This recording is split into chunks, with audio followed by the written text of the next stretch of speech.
Olá, graça e paz, aqui é seu irmão em Cristo, o pastor Francisco Miranda, do Teologia 24 Horas. Que essa paz que excede todo entendimento seja o árbitro no meu, no seu, no nosso coração, nesse dia que se chama hoje.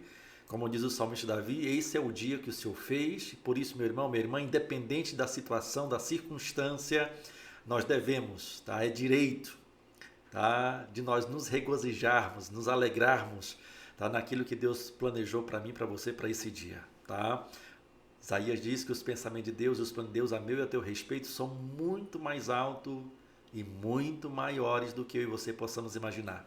Então seja muito bem-vindo, seja muito bem-vinda à nossa aula Mestre Betel da Dominical desse primeiro trimestre de 2022. Você já sabe, o objetivo dessa aula, tá, é auxiliar você como professor da maior escola do mundo no planejamento da sua aula, tirando suas dúvidas pedagógicas, didáticas e, é claro, principalmente as suas dúvidas teológicas para a sua próxima aula desse domingo na sua igreja local. Se você ainda não é inscrito no nosso canal do YouTube, então eu quero convidar você a se inscrever, deixar já o seu like, ativar o sininho de notificações, porque você fazendo assim, você vai ficar sabendo de tudo o que acontece por aqui. Então seja muito bem-vindo nessa aula de hoje.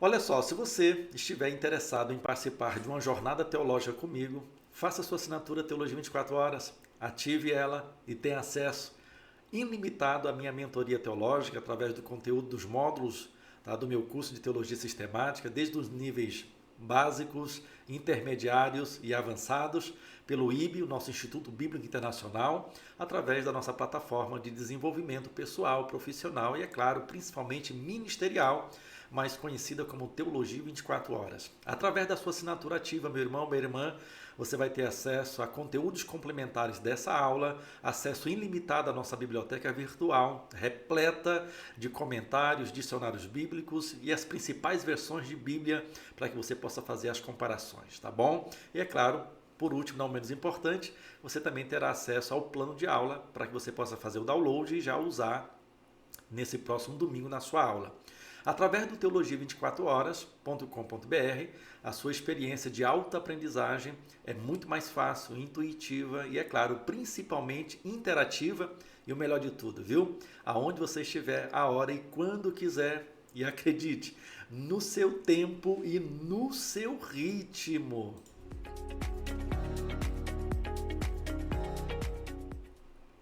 Seja muito bem-vindo à nossa aula Mestre Betel Dominical desse primeiro trimestre, quando nós estamos tratando, né, através da revista Betel Dominical, tá, o tema Ezequiel, o profeta com a mensagem de juízo, arrependimento, restauração e manifestação da glória de Deus. E a lição de hoje é a lição de número 2, quando nós vamos estar tratando aí o profeta e os seus desafios no cumprimento da sua missão. E aí, meu irmão, como é que você passou a semana? Passou bem, minha irmã? Espero que sim, eu rogo a Deus que sim. Rogo que você tenha, venha estar com saúde física, emocional, assim como eu sei que a sua saúde espiritual vai bem. Pastor Francisco Miranda, como é que você sabe? Você tem tanta certeza assim, você não me conhece? Romanos 8:1 diz que nenhuma condenação, meu irmão, minha irmã, para mim e para você, se nós estamos em Cristo Jesus. Se você está assistindo essa aula, então eu quero crer que você está em Cristo Jesus. E por isso, nenhuma condenação há para mim e para você, viu? Lição número 2, o profeta e os seus desafios no cumprimento da missão.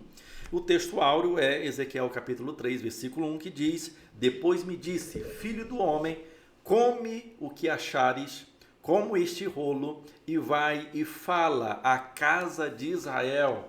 A verdade aplicada diz que o discípulo de Cristo deve estar consciente do seu chamado para anunciar a todo mundo a mensagem do Evangelho. Nós temos 3 objetivos da lição, né? O primeiro verbo é mostrar, o segundo ressaltar e o terceiro destacar. E o que nós temos que mostrar como primeiro objetivo dessa lição número 2 desse primeiro trimestre de 2022? É mostrar a estratégia divina para o profeta Ezequiel. Número 2, ressaltar a importância de profetizar em meio à crise. E em terceiro, e não menos importante, destacar que a profecia deve ser visar deve visar a vontade de Deus. E o texto de referência é Ezequiel, capítulo 3, a partir do versículo 10. Eu quero ler com você esse texto, muito importante para nós. Ezequiel, capítulo 3, a partir do versículo 10, diz o seguinte: E disse-me mais, filho do homem, coloca no teu coração todas as minhas palavras. Olha só que lindo. Lembrei do Salmo 119, versículo 11, né? Guardei a tua palavra no meu coração para não pecar contra ti. E diz aqui, filho do homem, coloca no teu coração toda a minha palavra, que hei de dizer, e ouve-as com os teus ouvidos, porque há uma grande diferença entre escutar e ouvir, ver e enxergar, viu? Tem muita gente vendo que é a função dos olhos, mas a grande maioria de nós não enxergamos que isso é fé, é sinônimo de fé, os olhos da alma, do coração. E aí, meu irmão, você está vendo ou você está enxergando? Você está escutando ou você está ouvindo? Tá? Pastor, qual é a diferença entre escutar e ouvir? É o discernimento. Paulo escrevendo a sua carta à igreja de Corinto, na sua primeira carta, capítulo 2, versículo 15, ele diz: o homem e a mulher espiritual discernem tudo e a todos, mas de ninguém ele e ela é discernida. E aí, meu irmão? E aí, minha irmã? Você consegue discernir as circunstâncias, as situações? Ou você está se comportando como cauda, né? Reagindo às circunstâncias, situações? Olha a situação que o profeta está vivendo e no meio de todo esse caos, ele tem que trazer uma palavra de instrução, de arrependimento, de esperança. E hoje nós vamos estar, um dos tópicos que nós vamos estar falando aqui é sobre as emoções. Então, se você vive pelas suas emoções, se você aí é daquele eu sentir de Deus, não, você ouviu de Deus, você viu de Deus, então fala o que você viu, fala o que você ouviu. Agora, esse negócio de sentir de Deus, cuidado. E aqui diz, tá? Fala, filho do homem, olha só, as palavras que eu coloquei no seu coração, e diz, e ouve o que eu estou dizendo. Verso 11. Pois vai aos do cativeiro, aos filhos do teu povo, e a eles falarás, e lhe dirás, assim diz o Senhor, que ouçam, quer deixem de ouvir. Tem muita gente dizendo aí, assim diz o Senhor, mas Deus não falou nada para ele, ele não ouviu nada, ele não viu nada, e está aí levantando o dedo de profeta e dizendo, assim diz o Senhor. Cuidado, crente, vigia. Versículo 12, e levantou-me o Espírito aqui caixa alta, é o Espírito Santo, o Espírito de Deus, e ouvir por detrás de mim uma grande voz, como uma voz de um estrondo, que me dizia, bendita seja a glória do Senhor, desde o seu lugar. E ouvi o barulho das asas dos querubins, que tocavam umas às outras, lembra da aula da semana passada, da visão do capítulo 1 dos querubins? E o barulho das rodas, né, de frente deles, e o som era de um grande estrondo. E então o Espírito me levantou e me levou, e eu me fui muito triste, no ardor do meu espírito caixa baixa agora, o espírito do profeta, mas a mão do Senhor era forte sobre mim. E vim eu aos que estavam no cativeiro, em Tel Abibe, e moravam junto ao rio Quebar, e eu morava onde eles moravam, e fiquei ali 7 dias, pasmado no meio deles. Qual é o tema dessa lição? Tá? O tema dessa lição é o profeta e os seus desafios no cumprimento da sua missão. No 5º ano do cativeiro do rei Joaquim, Ezequiel teve uma visão do qual viu a glória de Deus. Lembra que nós tratamos isso na aula anterior? No capítulo 2, o Senhor chama Ezequiel para o ofício de profeta. Ele foi preparado para ser sacerdote, mas quando ele completa 30 anos, nós dizemos e tratamos isso detalhadamente na aula anterior, Deus chama para ser profeta, a fim de servir como atalaia, né, sobre toda a casa de Israel, para alertá-los, para confortá-los e para convencê-los da razão do cativeiro. Então ele estava ali reinterpretando, relembrando todas as profecias de Jeremias que Deus tinha usado para dizer para aquele povo que eles deveriam se arrepender, porque se eles não se arrependessem, Deus iria levar eles a cativo em terras estrangeiras por um período de 70 anos. E agora, essa profecia de Jeremias, capítulo 25, versículo 11, está cumprida, está iniciando o seu cumprimento. E nestes primeiros 5 anos de cativeiro, então, agora Deus chama, no capítulo 2, esse profeta, que significa Ezequiel, Deus forte, ou Deus fortalece. Mas eles ainda não haviam compreendido, tá? E nem um pouco entendido toda aquela situação, né? Eles achavam que estavam ali por causa da força, de Nabucodonosor e não como um castigo de Deus pelos seus pecados.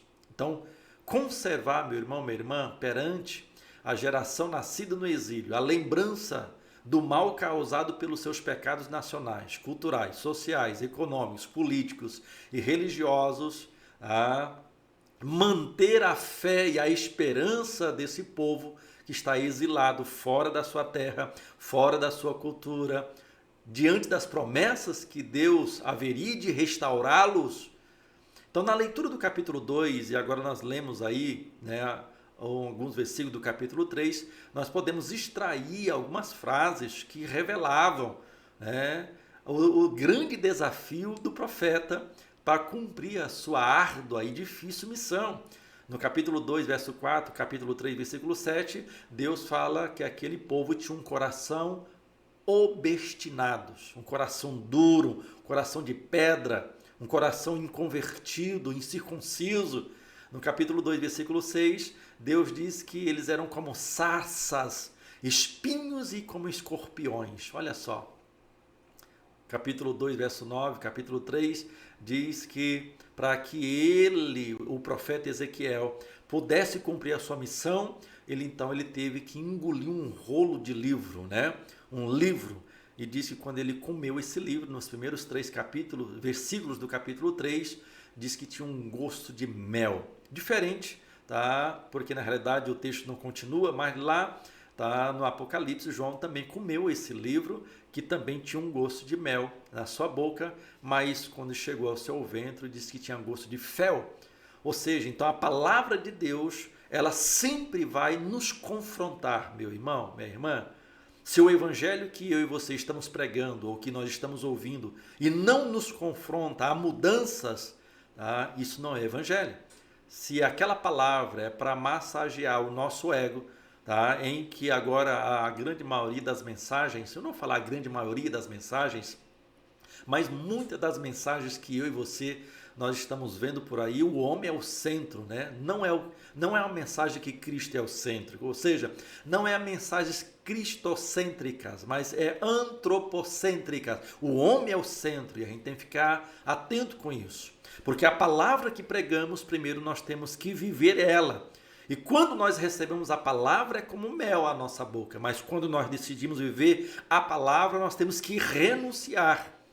E aí, para que o profeta pudesse cumprir a sua missão, capítulo 3, versículo 9, diz que Deus ia fortalecer o profeta como diamante. Olha aqui esse texto do capítulo 3, versículo 9, é interessante, Eu fiz como diamante a tua fronte, mais forte do que a perderneira, e não temas, pois nem te assombres com o seu rosto, porque essa casa é rebelde. Ou seja, a missão desse profeta, ela é difícil, ela é árdua, e nós precisamos contextualizar essa lição 2 para mim e para você nesses dias que nós estamos vivendo, meu irmão, diante de tanta gente que está vivendo o seu cativeiro emocional, espiritual, ministerial, familiar, e que muitas das vezes, quando está vivendo no meio dessa geração, o profeta, Deus levou ele para o meio do caos, para o meio do problema. Não só o cativeiro, por eles terem saído da sua terra para estar em Babilônia, mas dentro da Babilônia ele pega Ezequiel e leva para o meio dos cativos. E a pergunta é, o que motivou, meu irmão, minha irmã, Ezequiel a cumprir a sua difícil e a sua árdua missão? Tá? O que Ezequiel nos ensina sobre a importância do cumprimento do nosso chamado? Então, o tópico 1, o profeta no exílio. Ezequiel foi levado para a Babilônia por Nabucodonosor, chamado por Deus para ser profeta entre os cativos. Então, o profeta Ezequiel, meu irmão, minha irmã, estava no meio dos exilados, junto ao rio Quebar. Foi ali que o Senhor o chamou. Nada se sabe sobre quem foi Israel, além das informações que nós encontramos no seu livro. Ezequiel era filho de Buzi, nós vimos isso no capítulo 1, pertencia a uma família sacerdotal, e para pertencer a uma família sacerdotal só poderia ser da tribo de Levi, mas nem todo levita prestava para ser sacerdote. E tinha ali os primeiros 30 anos de todos os levitas, tá? Anos de preparação para iniciar o seu ministério. E quando ele, tá, na idade de 25 anos, ele é levado cativo, tá? E dentro desses primeiros 5 anos, quando ele percebe que com 30 anos ele já não poderia exercer o sacerdócio porque o templo tinha sido destruído e ele não estava mais na sua terra de origem, Deus o surpreende levantando ele como um profeta. Então, em Judá, provavelmente, estava sendo preparado para servir o Senhor como sacerdote no templo. Mas agora ele é impedido, tá? Porque é levado cativo para a Babilônia pelo rei Nabucodonosor. E estando na Babilônia, Deus leva ele para viver no meio do cativo, porque é um padrão, meu irmão, de todos os profetas maiores e menores do Antigo Testamento. Antes que eles pudessem dizer assim diz o Senhor, Deus fazia com que eles vivessem, tá, primeiramente, a profecia que eles haveriam de profetizar.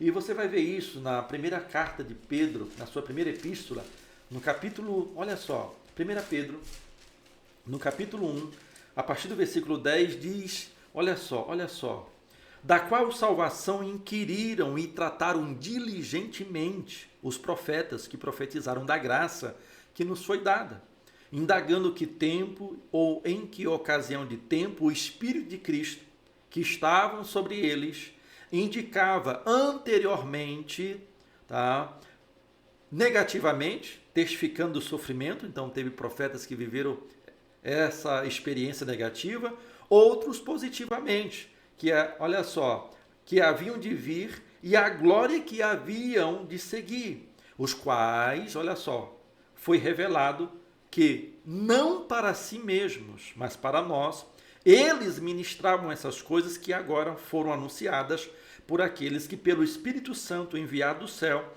vos pregaram o Evangelho, pelas quais coisas os anjos também desejaram. Ou seja, pastor Francisco Miranda, o que você quer que eu entenda? Eu quero que você entenda, meu irmão, tá, que Deus fala para o profeta alguns exemplos, tá, que me vem à mente agora, que o Espírito Santo me faz lembrar. Deus fala para o profeta, tá, fazer um cinto, e que esse cinto ele tinha que ser colocado dentro da rocha, à beira da praia, e que depois de muito tempo, Deus ordena que ele vai lá novamente naquele lugar e pegue aquele cinto, e a situação daquele cinto aqui estava podre, e ali então ele ia através daquela vivência, e ali então ele ilustrava aquilo para dizer assim do Senhor. Então Deus manda o profeta dormir, tá, do lado esquerdo da sua cama por 180 dias. E quando ele espera que a prova terminou, Deus manda ele virar para o outro lado e ficar mais 180 dias. Ou seja, 6 meses, mais 6 meses, 1 ano deitado, para que ele então pudesse levantar e dizer, assim diz o Senhor. Hoje, o negócio está meio banalizado, tá? Hoje as pessoas estão dizendo, eu senti de Deus, assim diz o Senhor, Deus mandou te dizer isso e Deus não mandou. Porque a palavra profética na boca daquele que está profetizando tem que ser verdade em primeiro lugar na vida dele. E é isso que nós percebemos nesse texto que nós estamos lendo. Então esse tópico 1 que diz, um profeta no exílio, tá, apesar de ter sido escrito em uma época em que Jerusalém estava destruída e cheia, tá, de pessoas desanimadas, a palavra tinha que ser uma palavra não só de despertamento, mas de esperança. E o profeta Ezequiel, ele viu, além das tragédias da sua época, ele viu um tempo, tá, futuro de renovo, em que Deus iria reunir novamente o seu povo, ele daria tá, a ele, daria a eles um coração novo, um espírito novo, tá, e os ajudaria a viver as suas leis. Nós vamos estudar isso mais na frente. Diante disso, tá, podemos aprender que todos os que se arrependem das suas iniquidades vão receber a misericórdia de Deus, o amor de Deus e o perdão de Deus. O tópico 1.1, Ezequiel ficou atônito por 7 dias. Após as visões que Ezequiel teve, e isso, tá, aconteceu com Daniel, aconteceu com Jeremias, tá, eu creio em visões, Deus já tem me mostrado algo, tá. Tem pessoas que têm experiência com anjos, tem pessoas que têm visões de Deus de manhã, de tarde, de noite, todos os dias da semana, e nada acontece, meu irmão, na vida dessa pessoa. Continua mentindo, continua levando a vida de pecado e parece que nada acontece. Engraçado, né? Porque na Bíblia Sagrada, todas as pessoas que tiveram experiência com anjos, todas as pessoas que Deus o arrebatou, que Deus deu visões, meu irmão, eles quase morreram. Deram calafrios, ficaram com febre, ficaram de cama, e quando eles voltaram ao normal, eles tiveram uma vida transformada. E eu fico de cá me perguntando, essa pessoa está vendo o anjo, está falando, Deus está falando com ele todo dia, mas a vida dele é uma desgraça. Eu fico de cá com um pé atrás, porque o texto diz que Ezequiel, por causa da experiência que ele está tendo, tá, com Deus, para que a profecia possa ser gerada, diz que ele ficou 7 dias, atônito, tá? Pasmado, diante de tudo que ele estava vendo, não só no mundo físico, tá, da realidade do cativeiro do seu povo, mas também no mundo espiritual, tanto do passado, presente e futuro. 7 dias era o tempo necessário para que então ele pudesse gerar uma palavra de profecia do capítulo 2, capítulo 3 e dizer: assim diz o Senhor. Pode ser que ele tenha permanecido atônito, pasmado, em meio aos cativos, né, por esse período, como uma prova, né, de que ele tivera um encontro singular com Deus, para que ele pudesse ser sensível a toda aquela situação, porque para que a palavra pudesse ser gerada, ele teria que viver a situação daqueles que ele haveria de profetizar. Hoje, tá, hoje nós estamos vivendo, infelizmente, um período em que vivo o que eu falo, mas não vivo o que eu faço. Né? Muitos pregadores estão sendo reprovados, tá, na sua prática de vida por aquilo que eles falam. Eles falam algo que diferente eles vivem. E no final dos 7 dias, diz o texto que Ezequiel, tá, Deus levanta ele com a autoridade profética para proclamar o lamento por Israel. O tópico 1.2, que diz: vivendo com os cativos. Olha só, Ezequiel viveu entre os exilados judeus, tá, na Babilônia, em um assentamento chamado Tel Abib, perto do rio Aquebá, que era menos de 150 quilômetros do sul de Babilônia. Agora, olha só, o profeta, ele era casado, tinha a sua própria casa, né, onde os anciões vinham tomar conselhos. Por isso, chegou a ser considerado e conhecido como profeta da comunidade em que ele vivia.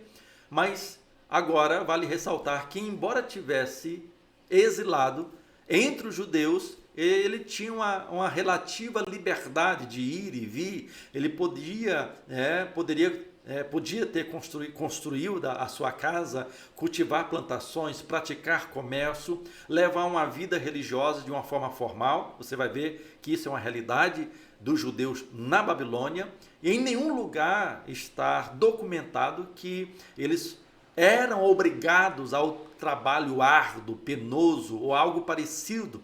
E agora Deus chama Ezequiel, no tópico 1.2, tá? Vivendo entre os cativeiros, tá? E nós podemos notar algo muito interessante, que Deus faz com que ele viva essa experiência profunda, não só na questão da revelação, da visão que ele está tendo, mas também Deus leva ele ao lugar que a profecia deveria ser ouvida, deveria ser praticada. E esse relato, tá, faz com que, tá, você compreenda, tá? O que eu estou querendo, estou tentando, tá? Dizer que os dias em que nós estamos vivendo está muito diferente desses dias. Tá? Muito diferente. Tá? É muito fácil hoje, assim diz o Senhor, mas a realidade bíblica é muito diferente, viu, meu irmão? Viu, minha irmã? Estamos cheios e rodeados de falsos profetas. O tópico 1.3 do tópico 1 diz que ele esteve no meio deles, tá? Como um profeta de Deus. A palavra profética que foi dada a Ezequiel, Deus já o alertava. Quer eles ouçam ou deixem de ouvir, mas que eles saibam que esteve no meio deles um profeta. O caminho de um profeta, meu irmão, minha irmã, é um caminho marcado pela perseguição, pela rejeição, até mesmo pela incompreensão, tá, dos que fazem parte do seu convívio. Mesmo sabendo que o povo não podia dar ouvidos à palavra de Deus, Deus envia o seu profeta porque ele não se deixava vencer pela sua, tá, misericórdia. Deus nunca vai cansar-se de ser misericordioso. Ele vai às últimas consequências para trazer a sua misericórdia, o seu amor, o seu perdão. Mesmo que para isso ele executa os seus juízos, tá? Mas por tudo isso nós vemos o amor de Deus. Por exemplo, quando Adão peca, tá? O que Deus fez? Deus imola um cordeiro, pega a pele do cordeiro e veste o homem e a sua esposa e coloca eles para fora do Éden. O que eu vejo aí? O amor de Deus, o cuidado de Deus, a disciplina de Deus. Então, meu irmão, Deus espera de mim e de você, tá? Que quando nós nos levantamos como profetas e profetisas, tá? Nós precisamos ter essa compreensão, independente de que eles ouçam ou deixem de ouvir. Como eu disse, a diferença de escutar e ouvir, de ver e enxergar, tá? Que eu e você não possamos nos furtar da verdade que Deus colocou no meio do teu coração. O próprio Jesus também passou por essa experiência. Além de ser rejeitado pelas autoridades políticas e religiosas da sua época, ele também foi rejeitado pelos seus conterrâneos. Nem na sua própria terra natal ele pôde fazer milagre porque eles não acreditavam nele. E essas rejeições jamais interromperam, tá, o trabalho dos verdadeiros profetas. Tá? Jamais. Ainda hoje, através de incansáveis atalaias que Deus tem levantado na nossa geração, tá? Que se empenham, tá, em desenvolver a sua caminhada profética, pastoral, ministerial, de ensino, tá, dispostos a dar a sua própria vida, se for preciso, tá, por causa do reino. Então não podemos, meu irmão, minha irmã, desanimar diante da possibilidade de não sermos ouvidos, compreendidos, aceitos, viu? Se assim fosse, Ezequiel não teria dito uma palavra e Cristo também muito menos. Então a palavra de Deus ela tem que ser pregada, ela tem que ser proclamada, ela tem que ser ensinada. Ao contrário, confiando que o Senhor está conosco, que nos envia e também nos acompanha em nossa missão. Então, meu irmão, anunciemos, tá, com destemor a sua palavra, certo de que ele fará produzir frutos no tempo devido, tá, no coração de quem ele, tá, de quem ela, tá, se abrir com a sua generosidade. Isaías 55 diz, o Senhor, que as minhas palavras, elas não voltam sem cumprir o que lhe apraz. O que eu ensinei para você nesse tópico 1? Um profeta no exílio. E qual é a aplicação que nós podemos fazer desse tópico 1? Quantas pessoas, meu irmão, minha irmã, estão vivendo seus cativeiros emocionais, espirituais, familiares, ministeriais, financeiros, e que muitas das vezes Deus nos permite estar vivendo situações semelhantes a essa, para que Deus possa gerar em mim e você uma experiência, para que nós possamos dizer, assim diz o Senhor. E muitas vezes nós nem nos apercebemos que a palavra profética que Deus está falando através da minha e da sua vida, muitas vezes não é pela palavra que estamos dizendo, mas é pelo testemunho que nós estamos dando, de fidelidade, de perseverança. Meu irmão, eu não sei qual é a situação, a circunstância ou o cativeiro que Deus permitiu você estar. E você é profeta e profetiza de Deus. Que aquilo que Deus tem falado através de mim e de você, que possamos estarmos proclamando. Não espere os aplausos da multidão. Tá? Não reaja à reação daqueles que ouvem a tua palavra. Isso não é parâmetro, não é padrão. Você tem que estar convicto, viu, meu irmão, viu, minha irmã, da sua chamada, da mensagem em que Deus, tá, colocou na minha boca e na sua boca. Olha o texto que nós lemos. E disse-me, filho do homem, coloca no teu coração a minha palavra, que te hei de dizer, e ouve-as com os teus ouvidos, ou seja, fica atento, presta atenção, para que quando você abrir a sua boca, você tenha convicção do que você está falando, do que você está fazendo, independente da reação daqueles que estão te ouvindo, daqueles que estão em sua volta, porque, meu irmão, minha irmã, se você não tiver convicção da palavra que você está dizendo, que Deus mandou você dizer, tá? Sempre vai estar levantando pessoas. Tá? E quando Jesus escreve, né, quando o evangelista Mateus, ele escreve no capítulo 16 do seu livro, quando Jesus ele pede, tá? Ele quer um testemunho externo e um testemunho interno. E ele fala, o que dizem aí acerca do Filho do Homem? E na empolgação, ali cada um dos discípulos, estão dizendo aí, Senhor, que o Senhor é Jeremias, que tu és Elias, que tu és um dos profetas, que tu és João Batista. Jesus ouve. É importante, meu irmão, minha irmã, eu e você sabermos, tá, e termos um testemunho externo. É bom saber o que as pessoas pensam, falam a meu e a teu respeito. É importante, mas não é prioridade. Viu? E você precisa entender algo, um princípio lindo que Jesus nos ensina, tá? Saiba quem você é, porque se você não souber a sua identidade, daqui a pouco você vai começar a querer agradar a multidão, tá? Talvez você vai querer reagir à ação da multidão. Cuidado, saber o que as pessoas pensam a meu e teu respeito é importante, sim, desde que eu e você venhamos saber quem de fato nós somos. Não sejamos como o único homem da Bíblia que teve 3 nomes, né? 3 nomes. Ele nasceu, colocaram o nome de Jacó, ele não aceitou, queria e se passou pelo seu irmão, chamado Esaú, e quando ele tem um encontro real com Deus, ele descobre que nunca foi Isaac, muito menos Esaú. Ele sempre foi Israel de Deus. Então, o testemunho externo, ele é importante desde que você e eu saibamos quem nós somos. E cuidado com os testemunhos internos, daqueles que nós achamos que devem nos conhecer, os pais, os cônjuges, os filhos, a nossa liderança, os liderados, porque convive conosco mais próximo do que aqueles que estão distantes. E aí Jesus fala assim, tá, mas e vocês? Quem eu sou para vocês? E um silêncio ensurdecedor que chega até hoje. Os próprios discípulos, a maioria não sabiam quem era Jesus.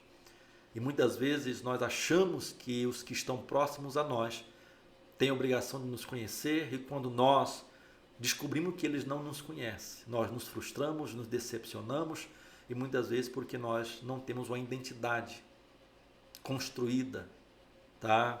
Como o versículo 9 do capítulo 3 que eu li para você, que Deus ia fazer de Ezequiel como um diamante, tá? Seria uma testeira forte, indestrutível, que você, meu irmão, minha irmã, Deus possa estar me levantando, te levantando como um diamante.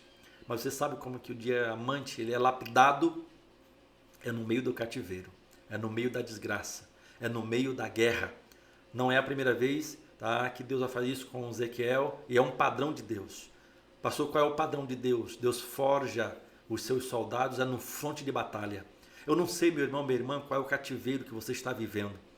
Viu? Eu não sei, mas você não deva se perguntar a Deus por que isso aconteceu, Deus por que isso aconteceu, por que esse mal me veio, por que essa situação, por que, Senhor, essa circunstância. Para de murmurar, para de arrumar culpados. Deus, qual é a mensagem que o Senhor quer construir em mim e através de mim para aqueles que estão à minha volta? A Bíblia diz, meu irmão, que nós somos uma carta viva de Deus, nós temos que exalar o bom perfume de Deus. E aonde que você tem que brilhar, meu irmão? É nas trevas. Eu não sei o seu local de trabalho, eu não sei a rua em que você mora, o seu bairro, se é violento, se é perigoso ou não. Mas no meio de todo esse caos que você está vivendo, tem uma mensagem que Deus quer falar através de mim e de você. Então que você entenda, tá? Viva essa situação, essa circunstância que você está vivendo. Tire o melhor proveito dela, viu? Vai ser dolorido? É claro que vai ser. Jesus disse que enquanto eu e você aqui nós vivêssemos, nós iríamos passar por lutas e tribulações. Não se desespere, tá? Não fica pasmo, atônito como Jeremias ficou. Ele está tendo as suas primeiras experiências proféticas, mas você vai ver que ele já não se assusta e nem fica pasmado. Você pode ver que no decorrer dos livros, são 48 capítulos, tá? Talvez você hoje, diante da situação e da circunstância que você, meu irmão, minha irmã, está vivendo, talvez você está atônito, preocupado. Não te preocupa não, quem te chamou foi Deus. Você tem convicção do teu chamado? Então, meu irmão, faça o que você tem que fazer. Se as pessoas vão acreditar ou não, problema delas. Se elas vão aceitar ou não, é problema delas. O tópico 2 da nossa lição de hoje, olha só, o tópico 2, tá? Nós precisamos compreender, meu irmão, minha irmã, tá? Nós precisamos compreender como lidar com os sentimentos e as emoções. É o tópico 2, tá? Porque se o tópico 1, Deus nos leva a viver no meio do problema, da qual nós temos que, tá, reverter aquela situação. Lembra do Vale de Ossos Secos, lá do capítulo 37? Onde é que Deus leva ele? Onde é que Deus coloca o profeta? E Deus faz o quê? Profetiza contra isso aí. Mas contra o quê? O que ele está ali? Só morte, destruição e desgraça. Pois é, no meio da desgraça, profetize a graça. No meio da morte, profetiza a vida. No meio da maldição, profetiza a prosperidade. Esse é o desafio, meu irmão, de um ministério profético. É declarar paz no meio da guerra. Esse é o desafio do profeta Ezequiel? Não, pastor Francisco Miranda, não. É o meu, é o seu, viu? É o nosso desafio hoje, em pleno século XXI, meu irmão. Nós não precisamos, tá? Não podemos pegar essa lição só no sentido histórico. Não, nós precisamos contextualizar para nós. E no meio disso, nós precisamos lidar com os nossos sentimentos e as nossas emoções. Tá? Uma perspectiva humana, natural, poderia levar Ezequiel a frustrar a tarefa da sua missão. O profeta, depois que foi trazido de volta ao convívio dos seus, ficou não apenas extasiado, atônito com a experiência da sua chamada, mas também triste, angustiado, desolado e contrariado por causa, tá, das eminentes calamidades que Deus o incumbiu de anunciar. Mas o poder de Deus estava na vida dele.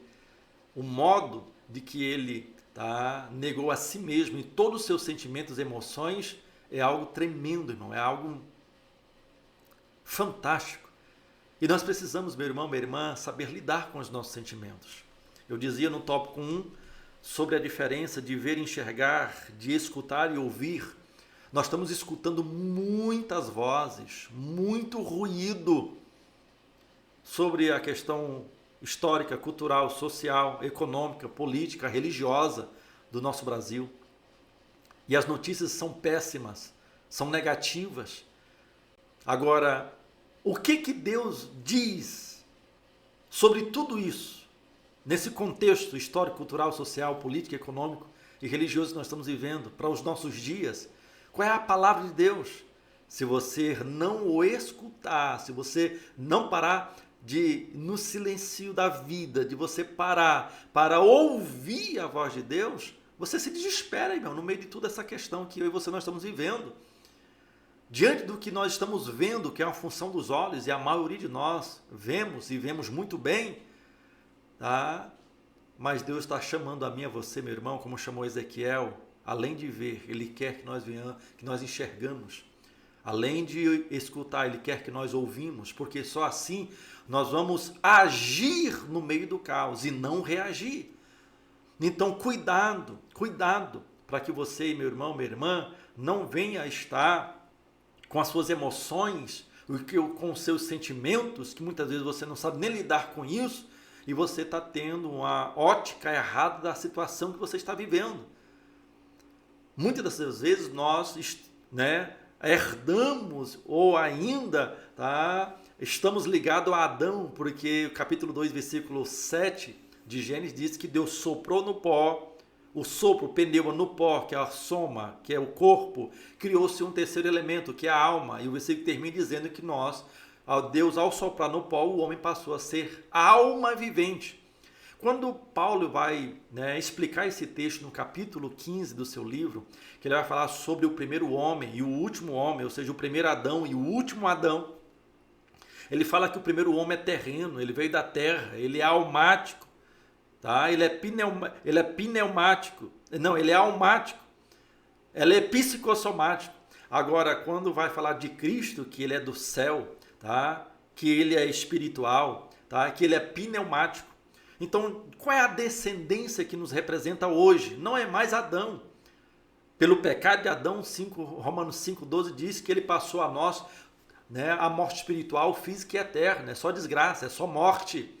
Mas o que Jesus veio nos dar? Graça, vida e uma vida espiritual. Paulo diz no capítulo 2, versículo 15 da sua primeira carta aos Coríntios, já citei esse texto aqui hoje, diz que o homem e a mulher espiritual discernem tudo e a todos. E no meio de tudo isso que você está vivendo, esse caos, esse cativeiro, tá? Você não pode agir pelos seus sentimentos. Por isso que o Senhor fortaleceu Ezequiel para que ele fosse capaz de entregar uma mensagem e suportar o contraditório, a oposição, o desprezo. Viu? A mão do Senhor se fazia presente para ajudá-lo e a lidar com o seu sentimento, estimular ele a viver e a trabalhar entre os cativos, não pelo que ele estava escutando e vendo, mas, além disso, pelo que ele estava enxergando e ouvindo. Só assim, então, ele poderia achar o equilíbrio, tá, da sua vida, da sua mensagem e do seu povo. É nesse sentido que ele declara que a mão do Senhor, tá, era forte sobre ele, e por causa disso ele prevalecia. Não apenas Deus Deus fortalecia, mas também Deus o auxiliava no cumprimento da sua difícil missão, tá, da sua difícil e árdua tarefa. Talvez você, meu irmão, minha irmã, está tendo tanta dificuldade de cumprir o seu ministério profético, evangelístico, pastor, pastoral ou na área de ensino. E muitas vezes nós nos sentimos tão fracos, tão desanimados, porque nós estamos vendo e escutando. Mas eu quero convidar a você, e a palavra de Deus convida a mim e a você nessa hora, a nós nos permitirmos, tá, a não agirmos mais por vista, mas por fé. Não por aquilo que nós estamos sentindo. Você não é mais, tá, descendente de Adão, porque a partir do momento que você aceitou a Cristo, você é uma nova criatura em Cristo. Viu? Como é que você está agindo, meu irmão? Ou você está reagindo? Você é cabeça ou você é cauda? Então esse tópico 2, tá, nos ensina muito. Num contexto de exílio, de revolta, de indiferença, né, a mensagem que o profeta estava pregando no meio de um povo rebelde, tá? Então ali você pode ver que, tá, é interessante nós refletirmos sobre o significado, né, do nome do profeta, né, que Deus fortalece. Por que Deus o fortalecia? Para que ele, meu irmão, pudesse, tá, ser forte diante da fraqueza que ele estava vivendo. O tópico 2.1 diz que o confronto com a verdade. E isto podemos denominar, tá, de confronto das nossas realidades, com a realidade das Escrituras. O mundo físico que vivemos é muito diferente do mundo espiritual que nós somos convidados a viver. A verdade das Escrituras, elas são absolutas. Isto é, ela continua sendo a verdade. E nada pode contra a verdade a não ser a verdade. Mesmo que ninguém acredite, ela vai continuar sendo verdade. Tá? Há um dito popular de que a verdade dói. E realmente dói. Tá? Mas nós, quando nascemos tá? Lembra que quando você nasceu? Aí você fala assim, pastor, como que eu vou lembrar? Tá? Mas quando você nasceu, você recebeu logo uma palmada no bumbum, e ali, né, você se despertou para essa vida, e ali você, né, nasceu chorando. Né?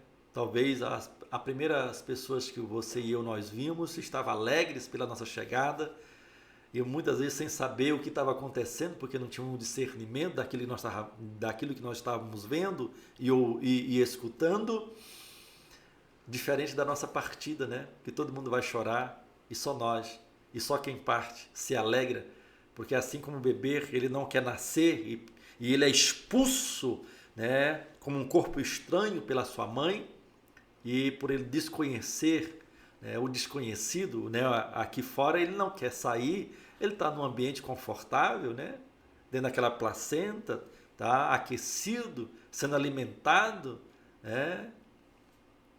É por isso que muitas vezes nós também não queremos sair daqui, porque talvez, tá, a grande maioria de nós desconhecemos o outro lado. Mas a palavra do Senhor nos diz, meu irmão, que quando nós aceitamos a Cristo, tá, nós passamos a ter a vida eterna. Não teremos, já temos a vida eterna. E nós seremos tragados pela vida e não pela morte. Viu? Então, muitas vezes, por uma visão distorcida da realidade e de toda a concepção humana da verdade, por mais justa que pareça, nós vamos ser sempre falíveis, tá, e passíveis de erros, de enganos. Então, por isso que nós não podemos confiar no nosso sentimento. Quantas vezes você, lembra?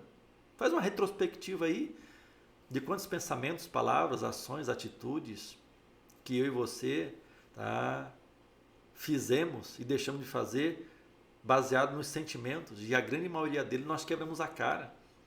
Então que nós viemos conhecer a verdade como ela é.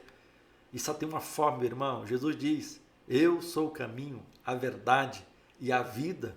Então no decorrer, tá, da nossa vida, abraçamos, tá, quantos conceitos errados de julgamentos, né, de culturas, e que muitas vezes isso nos atrapalha, de fato, a termos experiências com a verdadeira visão, com a verdadeira audição, com o verdadeiro mundo espiritual. E nós nos deparamos nesse nosso exílio por causa, né, de que as coisas aconteceram de uma forma que nós não imaginávamos, e aí nós perdemos a esperança. Como diz Paulo em Romanos 5, 4 e 5, né, que a tribulação gera paciência, a paciência gera a experiência gera a esperança onde não há confusão. E muitas vezes nós estamos tão confusos, atônitos, frustrados, decepcionados, porque nós estamos tendo experiências negativas nas nossas emoções, no nosso ministério, porque nós estamos acostumados só com aquilo que nós estamos vendo e escutando. Mas nada melhor do que uma situação dessa, para que nós venhamos ter uma experiência com Deus. Como, pastor? Nos rendendo, nos entregando, dizer, Deus, eis-me aqui, Senhor. Porque, meu irmão, pelos nossos sentimentos, nós muitas vezes nos frustramos até com Deus, porque Deus não fez quando nós queríamos, da forma que nós imaginávamos. Pense na situação daquele povo, né, diante do grande templo de Salomão, que agora foi destruído. Como é que Deus permitiu isso? Como é que Deus permite o seu próprio povo ser levado cativo para a Babilônia? Imagine, irmão, o emocional daquele povo. O profeta, então, não poderia entrar nessa batalha espiritual, ser essa referência para aquela geração, sofrendo os mesmos problemas, tá, emocionais e sentimentais que aquele povo estava vivendo. Então você, como professora da maior escola do mundo, a nossa escola bíblica dominical, que é uma bênção de Deus, mas a responsabilidade é minha e sua, né, de fazer uma excelente escola nesse próximo domingo.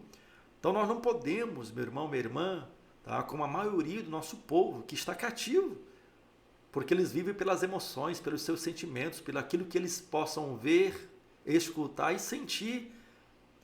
Então você, tá, Deus quer levantar homens e mulheres da nossa geração, como Ezequiel, como Jeremias, como Daniel, e fazer a mudança necessária.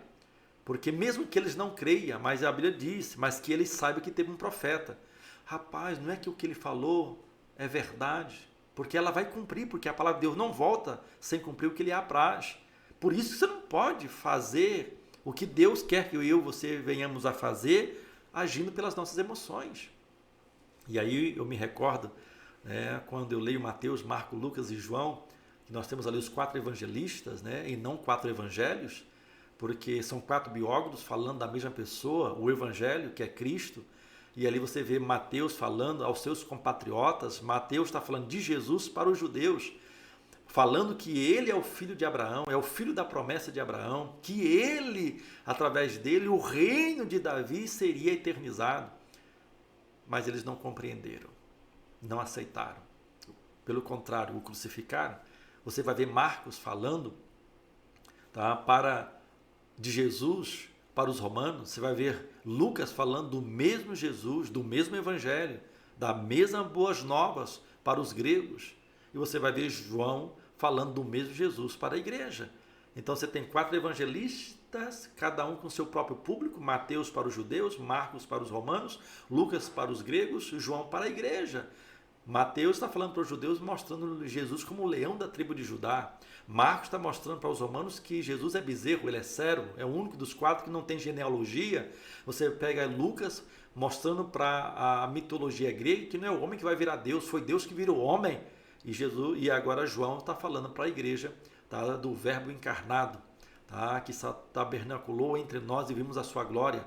Então você pode ver aqui uma visão de leão, uma visão de bezerro, uma visão de homem, uma visão de águia. Então isso está falando sobre o quê? Está falando sobre o equilíbrio das emoções, dos sentimentos, dos temperamentos, da personalidade. Jesus era um homem equilibrado. Ele não era só leão, nem só bezerro, não só homem, não só águia. Dependendo da situação, da circunstância, ele precisava, tá, se mostrar ali, tá, como leão, ou como águia, tá, ou como bezerro, ou como homem.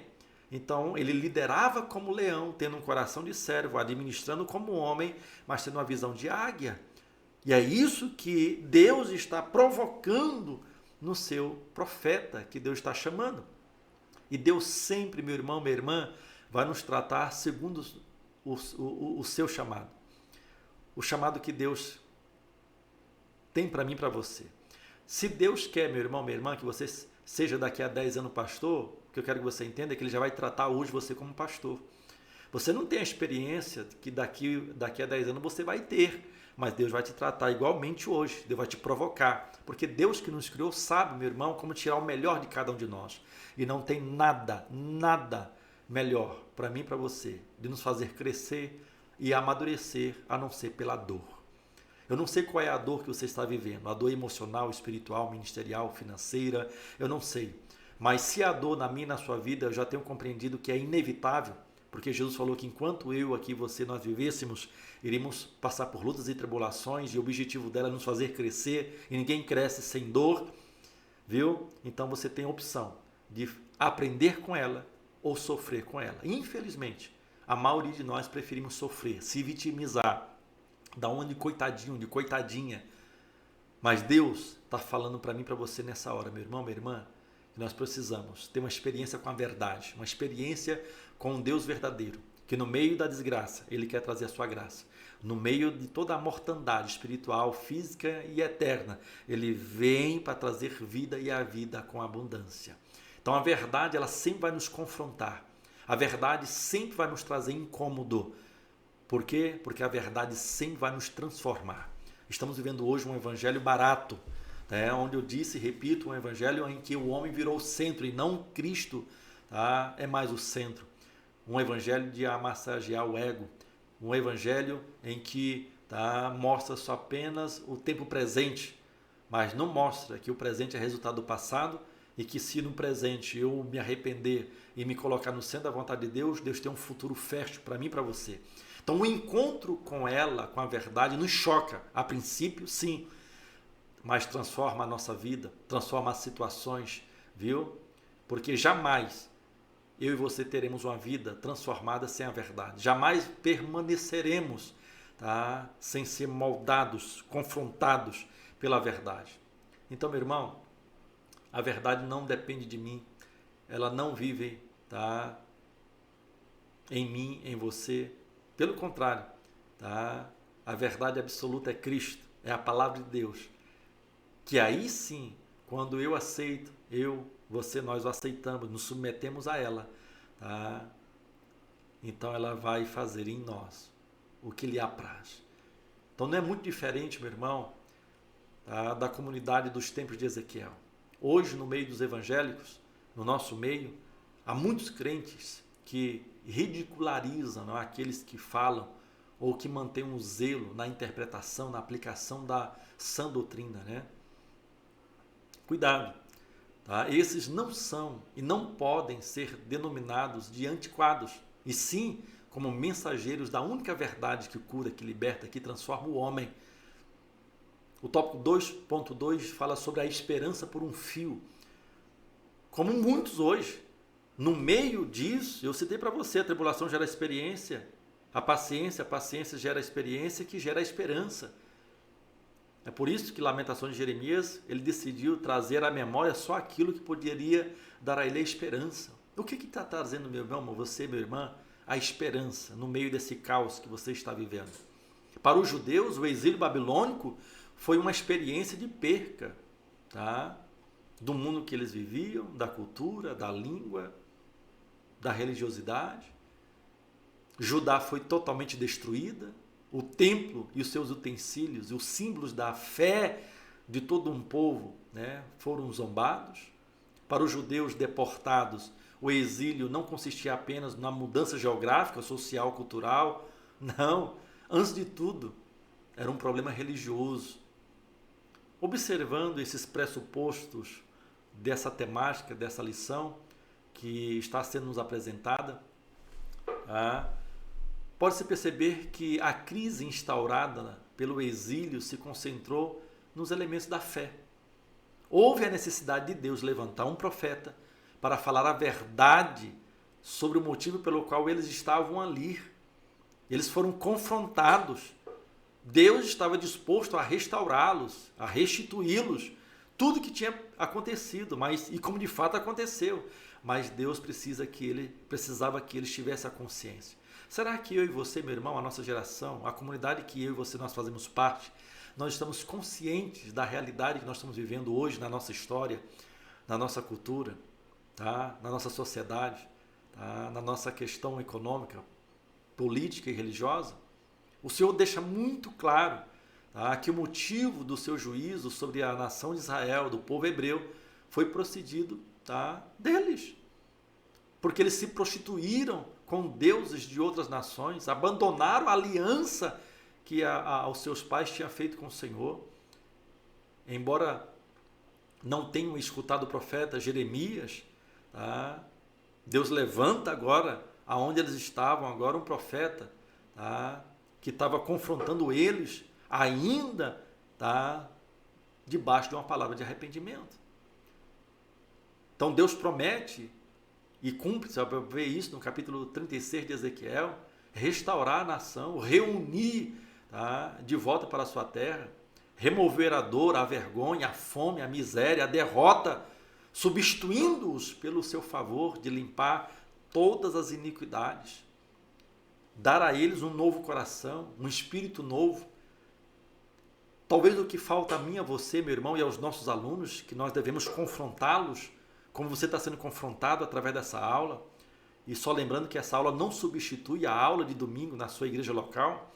Aqui é um projeto, tá, de análise, de um comentário, tá, de um professor teológico, através das tecnologias que Deus tem dado à minha disposição, e fazer esse trabalho de conscientização, de um trabalho de excelência para os professores da qual, né, eu sou responsável da nossa igreja, a Assembleia de Deus Shalom, aqui em Palmas do Tocantins, como responsável pela área de ensino. E aquilo que eu faço aqui, por que não disponibilizar isso, tá, para os meus alunos da minha plataforma? Por que não disponibilizar isso para os professores, tá, do nosso Ministério de Madureira, da minha cidade, do meu estado, da minha nação?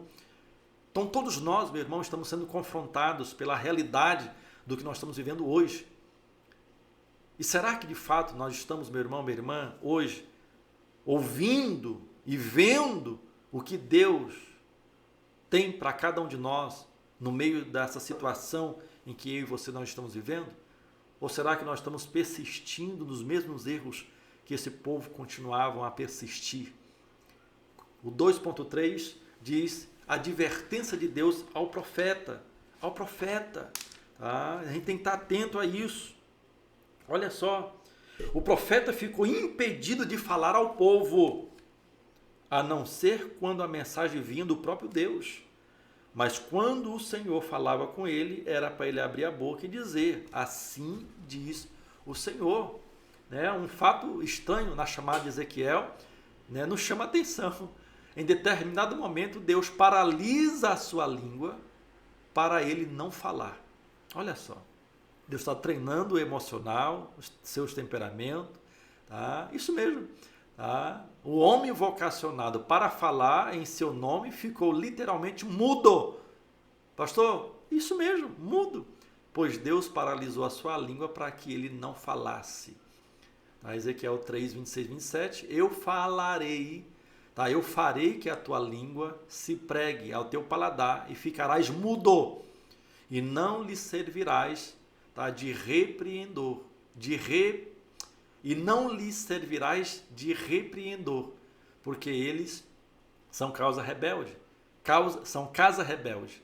Mas quando eu falar contigo, abrirei a tua boca e lhes dirás, assim diz o Senhor Deus, o Senhor teu Deus, quer ouvir, ouça, quer deixar de ouvir, deixe, porque eles são casa rebelde.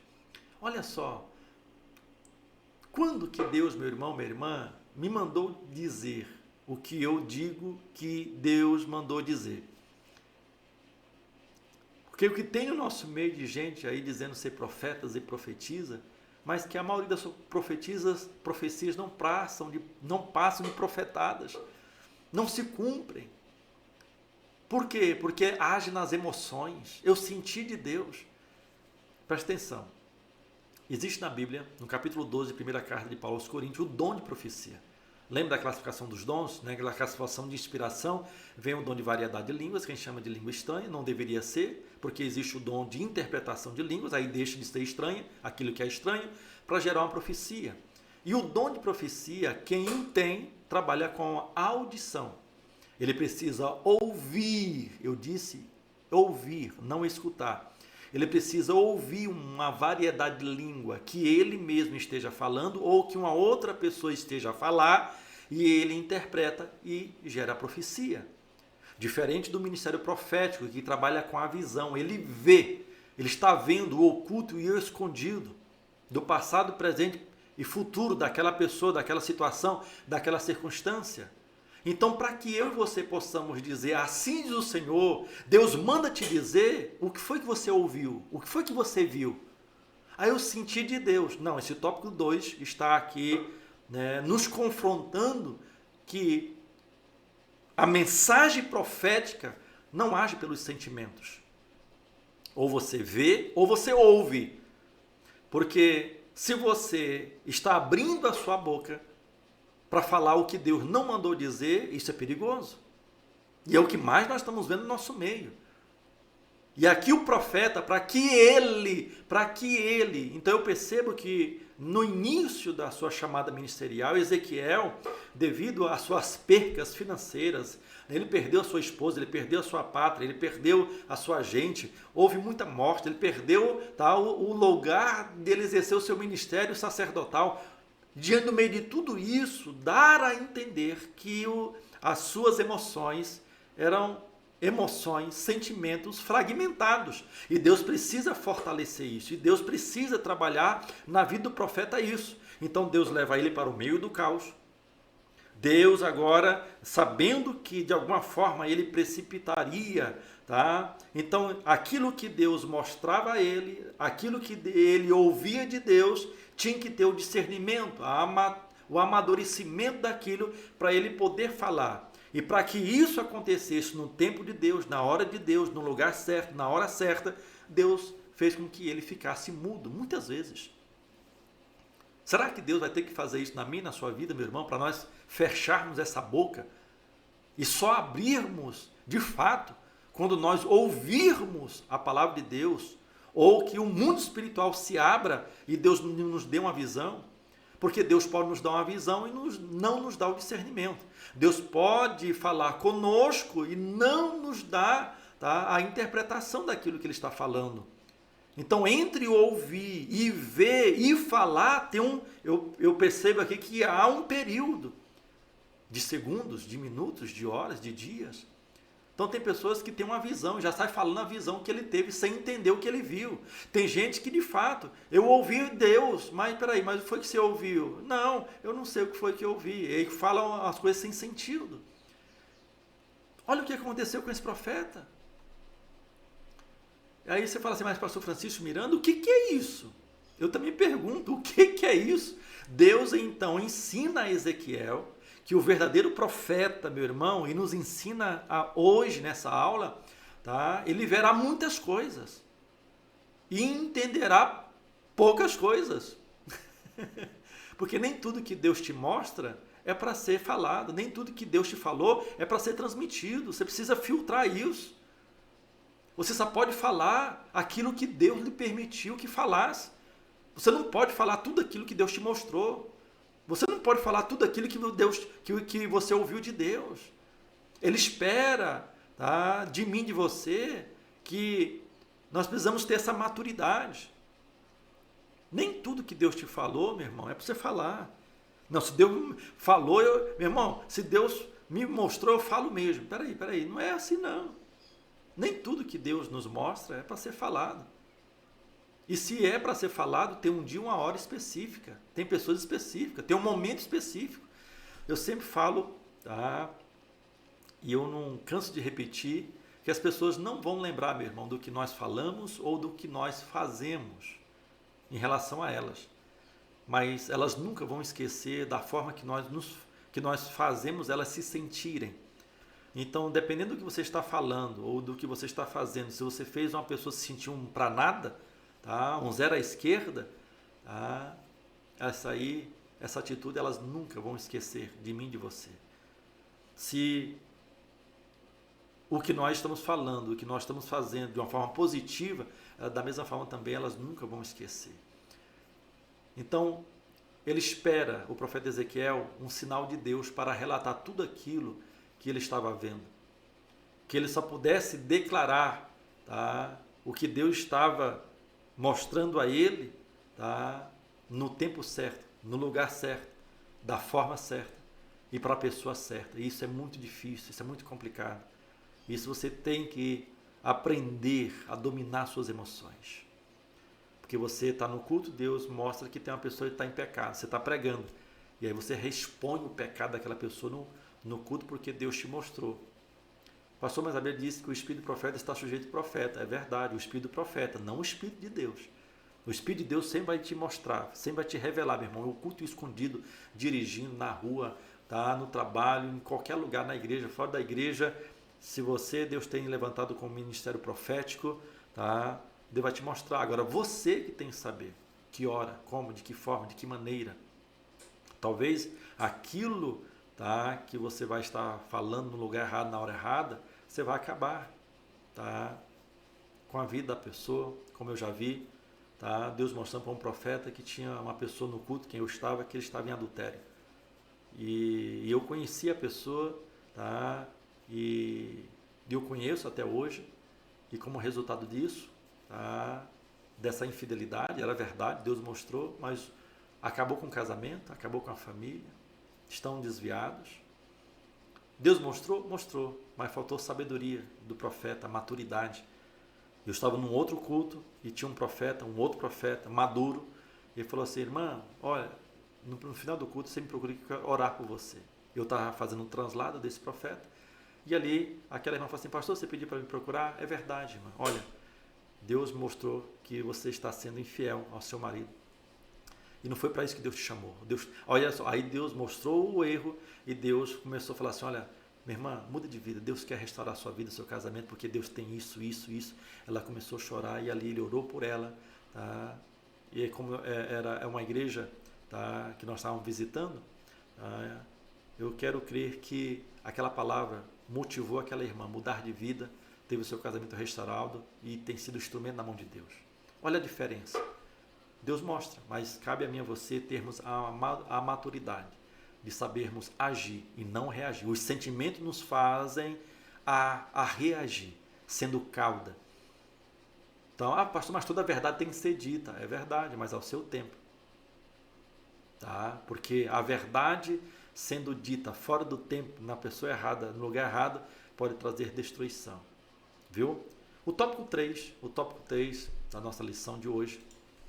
Olha só, como lidar com os seus sentimentos. É ali tópico 2. O tópico 3, um profeta destemido. Olha só, o ministério do profeta Ezequiel não foi nada fácil. Muitas das suas mensagens, você vai perceber no estudo mais aprofundado do livro de Ezequiel. Se você ainda não leu, leia o livro de Ezequiel, tem uma visão panorâmica. Tá? Nós não estamos estudando o livro de Ezequiel, mas a pessoa de Ezequiel.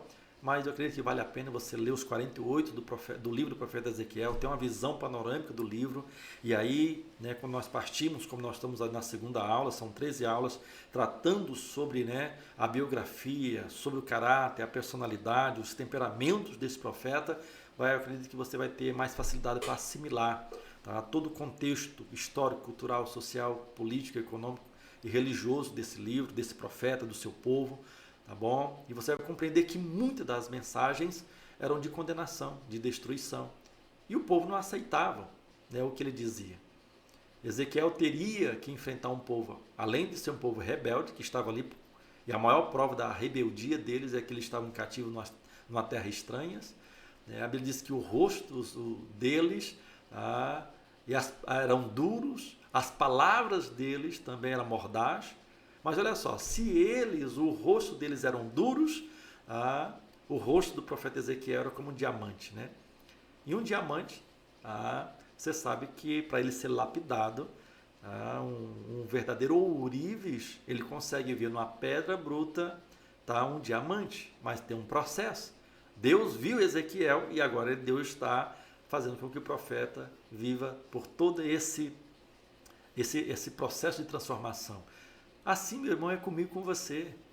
Se Deus já nos viu daqui a um tempo, tá, e nos chamou para fazer uma grande obra, a partir de hoje, Ele vai nos preparar.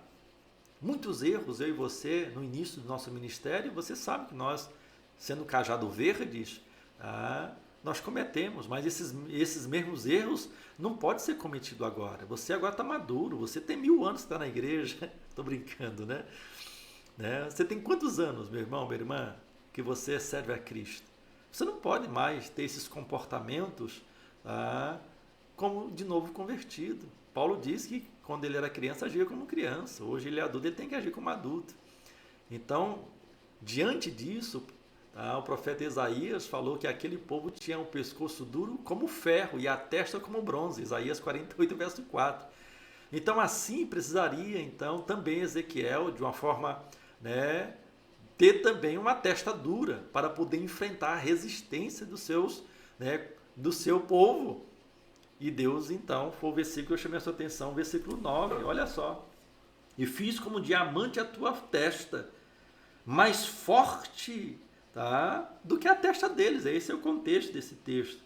E não se assombre, não se assuste com o povo, com a situação, com a circunstância.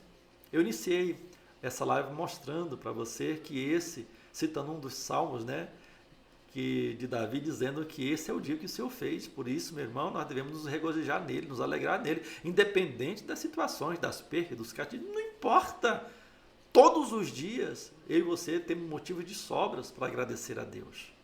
Então, se Deus está te provando nessa prova financeira, emocional, sentimental, familiar, ministerial, então, meu irmão, talvez inconscientemente você não percebeu ainda que Deus te fez mais forte do que a sua prova. Então, a única forma que eu e você, meu irmão, temos para ser reprovado na prova de Deus é desistindo. E você não pode desistir. Então, para ser efetivo, assertivo, na entrega da sua mensagem, Ezequiel deveria ser mais resistente do que os obstinados do seu povo. E não é diferente comigo e com você. Deus não espera nada mais, nada menos da minha e da tua parte, meu irmão. O profeta, ele precisava ser destemido, ousado, determinado. Tá? Ele teria que tirar a força da fraqueza, a graça da desgraça, a vida da morte. E isso era uma tarefa árdua e difícil. E eu não quero menosprezar, tá, o cativeiro, a situação, as circunstâncias que você está vivendo. Talvez se você falar para mim a sua luta e tribulação, eu vou falar assim, rapaz, eu pensei que eu tinha luta e tribulação, mas o meu irmão ali, minha irmã, está pior do que eu. Talvez se eu falar para você, né, das lutas e das batalhas que eu, pastor Francisco Miranda, estou travando, você fala assim, ih, rapaz, o pastor ali está ruim, viu? Então, se nós, meu irmão, vamos parar por aqui, porque fazer comparação de desgraça, não vamos chegar a lugar nenhum. Mas é no meio desse caos que a lição de hoje está desafiando a mim e a você a levantar uma voz profética. Profetiza, meu irmão, diante dessa situação que você está vivendo. Tá? Você está vivendo uma situação de morte espiritual, profetize vida espiritual. Começa a orar mais, começa a ler a palavra mais, começa a meditar mais. Começa a pensar nas coisas que são de cima, se você está pensando muito nas coisas de baixo. Se está sendo muito carnal, procure viver ao contrário disso, uma vida espiritualmente mais positiva, assertiva. É isso, não tem segredo. O tópico 3.1 diz, quem está com a verdade não pode ter receio de falar ela. Já que o tópico anterior nós já aprendemos que nós temos que saber a hora, o momento exato com as pessoas erradas, nas pessoas certas. Porque se você começar a falar os teus sonhos, suas visões de futuro, relacionados aos seus projetos a pessoas erradas, você está enrolado, você sabe disso. Então, olha, veja tudo, ouça tudo e ó. Mas quando abrir a sua boca, você tem a convicção de que você está falando certo, para as pessoas certas, no lugar certo, no tempo certo. Isso chama discernimento. Isso chama prudência. Isso chama-se sabedoria. Ser porta-voz de Deus, meu irmão, minha irmã, no mundo em que eu e você nós estamos vivendo hoje, também não é uma tarefa fácil. Por quê, pastor Francisco Miranda? Tá?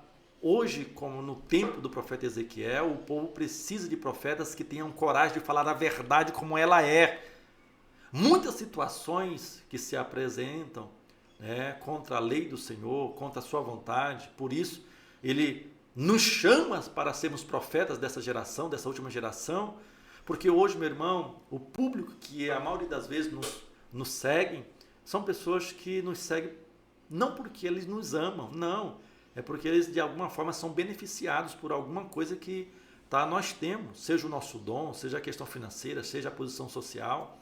Jesus, no capítulo 14 de Lucas, ele percebendo que a multidão e as multidões o seguiam, e ele percebe que elas não se estavam seguindo pelo que ele era, mas pelo que eles faziam. Então ele para a multidão e traz uma reflexão. Ele conta 2 parábolas. Antes de fazer 3 desafios, ele fala assim, olha, quem eu sou para vocês? Parafraseando o texto. Tá? Vamos ler esse texto para que a gente entenda melhor. Lucas capítulo 14. Olha só. Lucas capítulo 14. Lucas capítulo 14, olha só, capítulo 14, versículo 26. Se alguém quiser vir após mim e não aborrecer o seu pai e a sua mãe, a sua mulher e seus filhos, irmãs e irmãs, e ainda também a sua própria vida, não pode ser meus discípulos. Ele está falando isso para a multidão, e ele está fazendo um filtro. Olha só. E qualquer um que não levar a sua cruz e não vier após mim, não pode ser meu discípulo. Qual de vós, querendo edificar uma torre, não se acenda primeiro a fazer contas dos gastos para ver se tem como acabar? Olha só. Qual é o rei, verso 31, que indo à guerra, a peleja contra outro rei, não se acenda primeiro a tomar conselho se vai à guerra com 10.000 ou com 20.000? O que Jesus está dizendo aqui? Para ser meu discípulo, em primeiro lugar, você tem que aprender a fazer contas. Então, senta e calcula se você tem disponibilidade, tá? De estar disposto a renunciar os seus relacionamentos mais íntimos, que é com o seu pai, com sua mãe, com a sua mulher, com seus filhos, com seu pai, seus primogenitores, com seus filhos, com seus amigos e até com a sua própria vida. Porque se você não estiver disposto a me priorizar acima de todos eles, até da sua própria vida, você não é digno de ser meu discípulo. Então, é como uma pessoa, ele conta 2 parábolas. Antes de você levantar uma torre, calcule se você tem condições de começar e terminar. Caso contrário, nem comece. Você não pode entrar nessa batalha comigo se você não está disposto a pedir conselhos, a fazer contas de quantos soldados você precisará entrar para vencer essa guerra. Então, para ser discípulo de Jesus, tem que sentar e calcular se você está disposto a ir até o final, de renunciar à sua própria vida. Por que, pastor, você está falando sobre isso? Porque hoje nós vivemos no meio de um povo não diferente do povo de Ezequiel, obstinado, coração duro, que se hoje você não falar o que eles querem ouvir, e tem muitos pastores e pregadores por aí que entraram na onda de entregar o que o povo quer ouvir. O que eles querem? Então vamos dar o que eles querem. E a nossa geração de hoje, meu irmão, o que eles querem é só porcaria. Preste atenção, tá? Os maiores canais, né, os maiores youtubers, né, da nossa nação, tá? Só falam bobeira, só falam besteira, só fazem bobeiras, tá? São milhões de seguidores, né? Já dizia um certo autor que no fim dos tempos, tá, a quantidade, tá, das pessoas, né, idiotizadas, né, seriam tão grandes que os verdadeiros, né, iam ser sufocados. Mas não porque, tá, eles eram mais inteligentes. Não, é pela quantidade, não pela qualidade. E nós estamos vivendo a realidade disso hoje. E no meio do nosso evangélico também, tá, desse movimento gospel, dessa máquina, né, da religiosidade, não está muito diferente. E essa lição está desafiando a mim, você como professor da IBD, e nós vamos ter que compreendermos isso de uma forma melhor para desafiar os nossos alunos no próximo domingo, tá? Do que de fato, meu irmão, minha irmã, nós hoje estamos tendo necessidade, porque existe uma grande diferença entre aquilo que eu quero e aquilo que eu necessito. E sempre a palavra de Deus vai vir de encontro àquilo que eu necessito, não daquilo que eu quero. Porque o que eu quero hoje, amanhã eu deixo de querer. Você vê essa geração do fast food, da comida rápida, tudo é para ontem? Então, diante dessa realidade, Deus está levantando e quer levantar homens e mulheres para fazer a diferença. E diante disso, eu e você não podemos calar diante das injustiças, da imoralidade, da infidelidade, né, que são ervas daninhas, tá? São raposinhas que se multiplicam a cada dia. O que eu quero que você entenda, meu irmão, tá? Hoje nós estamos vendo dias em que a nossa geração ela acha que Deus é obrigado a cumprir os seus sonhos e projetos. Se não cumprir o seu projetando 2000, não sei das quantas lá, né? Então a gente se esmorece, desiste, se desvia. Quando Jesus fala isso para a multidão, tá? O que Jesus estava querendo? Porque o que ele percebeu é que a multidão estava ali pelos pães que ele multiplicava, pelas curas que ele fazia, não pelo que ele era. Hoje, muitas pessoas estão hoje participando das campanhas na igreja em busca de um objetivo. Uns vão parar de vir porque não alcançaram e outros porque alcançaram. É os dois extremos. Mas não porque por causa de Jesus. Lembra de Jairo, que ele está com um problema na sua casa, sua filha está moribunda, ele sabe que a sua posição religiosa não resolve, ele sabe que a sua posição financeira, a sua classe social também não resolve, ele vai diante daquele que pode resolver, é Jesus. E ele fala, Jesus, você pode ir na minha casa? Porque a minha filha está moribunda. Posso. E é a primeira vez que eu vejo um homem seguindo a Jesus, Jesus seguindo um homem. E no meio dessa caminhada, quem é que aparece? A mulher do fluxo de sangue. Que ela foi por detrás, temendo e tremendo, porque ela dizia, ela criou uma própria teologia, que se ela tocasse Jesus, ela seria curada. E tem muita gente dizendo aí, tem até hinos dizendo que quando ela tocou Jesus, ela foi curada, né? Leia a Bíblia direito, meu irmão. Ela não foi curada quando tocou em Jesus. O texto diz que o problema dela foi estancado. O que tem de crente por aí estancando o problema, né? E quando eles volta pior do que era. Jesus fala assim, olha, quem me tocou? Porque eu sei que de mim saiu virtude. E diz que ela se apresenta diante de Jesus e ela se prostra. Porque de todo jeito, meu irmão, nós vamos ter que pagar. E o único pagamento que Deus aceita, tá? E não é uma barganha, tá? É a da adoração. E para nós adorarmos, só existe... A primeira vez que aparece a palavra adoração na Bíblia é Gênesis 22, quando Abraão vai imolar o seu filho Isaque. E ali você vai encontrar 3 princípios da adoração. Tá? Uma entrega total, obediência e fé. E Jairo, ele paga na entrada, ele chega e prostra diante de Jesus e adora. E agora o problema não é mais dele, é de Jesus. É tanto que quando chegam os seus amigos, falam assim, para de imolar o mestre, porque sua filha acabou de morrer. Quem que responde? É Jairo. Ou quem que responde? É Jesus. E responde para quem? Não para a multidão, para Jairo. Fala assim, Jairo, você falou para mim na sua casa, eu estou indo para a sua casa. Crê, rapaz. E a mulher do fluxo de sangue, quando ela se prostra diante de Jesus, Jesus então fala assim, filha, tua fé te salvou, vai e ser curada do seu mal. Aí ela é curada, definitivamente.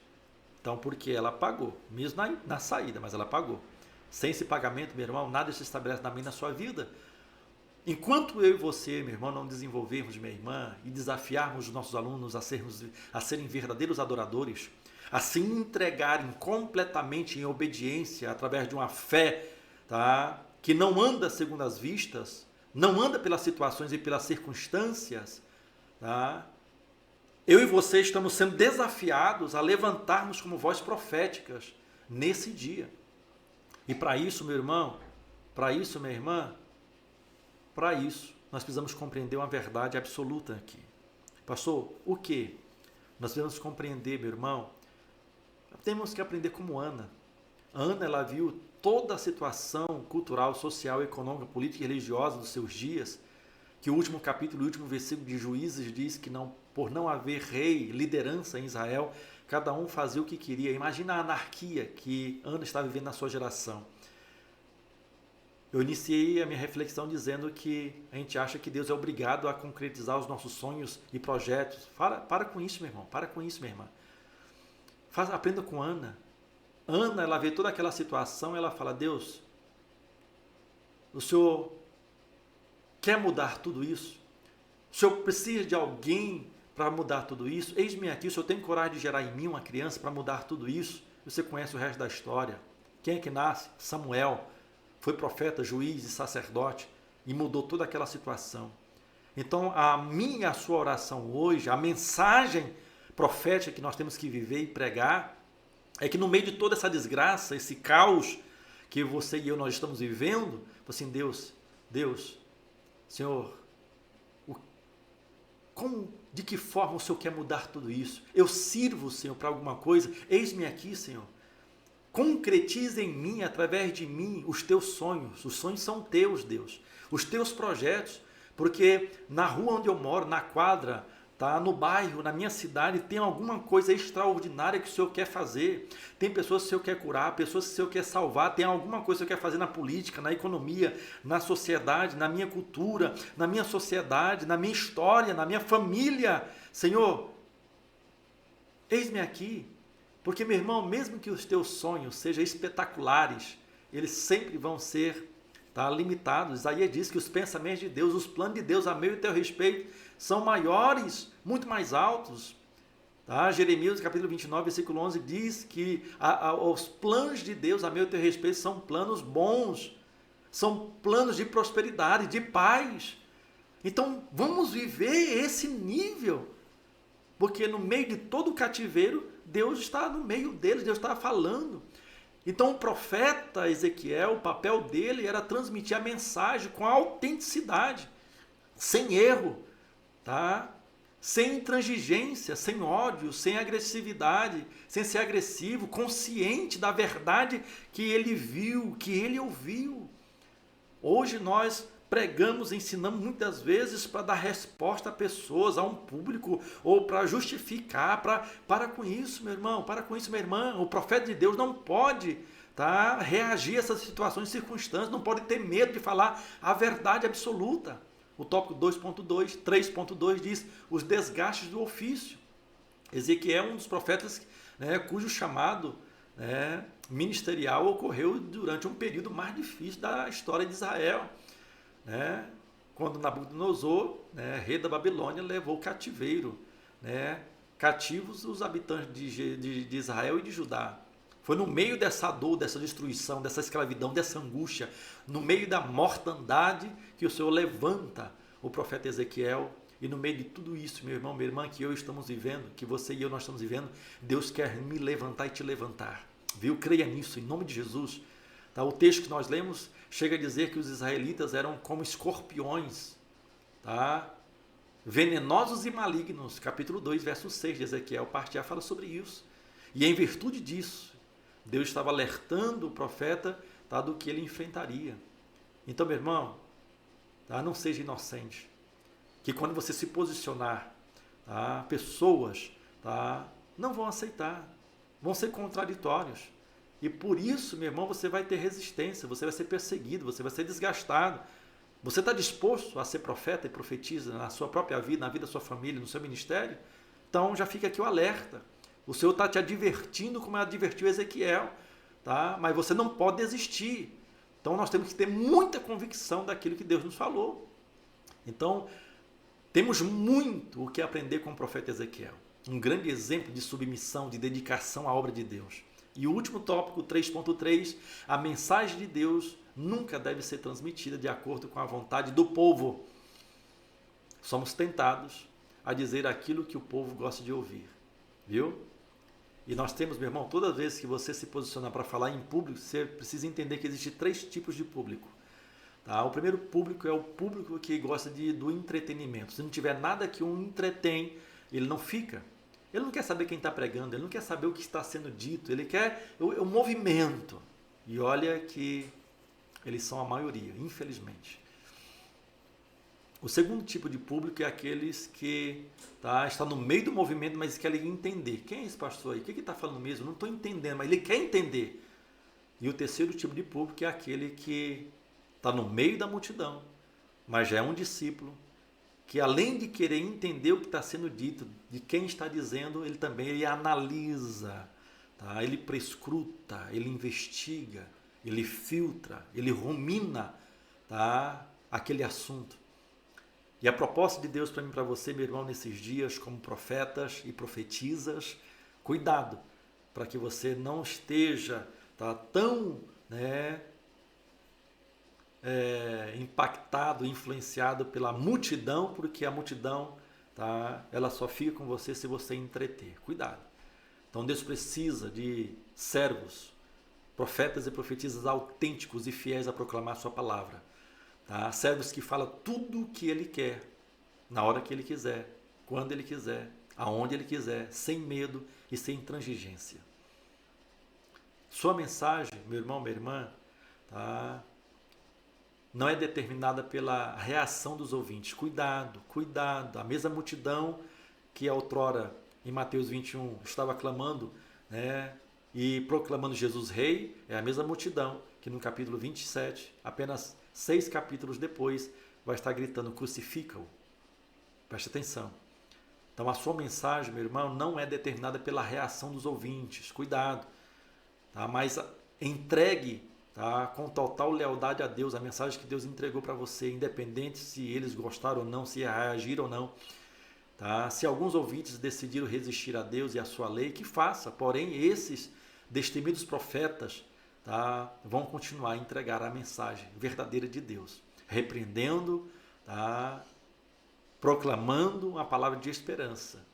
Viu? E eu concluo a nossa lição 2, o profeta Ezequiel, os seus desafios no cumprimento da sua missão, não diferente de mim e de você, ele foi fiel ao Senhor, cumpriu uma a uma das ordens que Deus o dera, e muitas delas ainda não está estudando nas próximas lições. Embora a sua tarefa fosse muito difícil, árdua, ele não recuou, nem abriu a mão de ser perseverante, daquilo que Deus estava dando a ele como esperança, uma palavra de esperança, de fé, de liberdade, de restauração. Porque, meu irmão, a diferença entre o verdadeiro e o falso profeta é muito simples. O falso profeta só anuncia desgraça. Viu? Se você conhece alguém na sua igreja, nos seus relacionamentos, que ele só abre para falar desgraça, desgraça, desgraça, meu irmão, é falso profeta. O verdadeiro profeta, ele fala não só a desgraça, mas ele traz uma esperança, ele traz uma solução. Um profeta que só mostra problema e não mostra solução é falso profeta. Pastor, e o verdadeiro profeta? Ele mostra o problema, mas mostra também a solução. E compreendemos que quando Deus fala comigo e com você, meu irmão, nós não temos dúvida. Porque nós sempre, Deus vai estar nos mostrando a realidade das circunstâncias, das situações que nós estamos vivendo, e vai nos dar a capacidade de ser sensível ao mundo espiritual. Então, meu irmão, minha irmã, se Deus mandou você falar, fale. Quando Ele disse para você falar, na hora que Ele diz para você dizer, para a pessoa que Ele disse para você falar. Mas se Deus não te mostrou nada, não te falou nada, fique calado. Tá? Fique calado. Não fica querendo usar Deus. Deixa Deus te usar do jeito dele, da forma dele. Tá? Com isso, então, eu quero louvar a Deus pela sua vida. Tá? Viu, meu irmão, pela sua família, pelo seu ministério.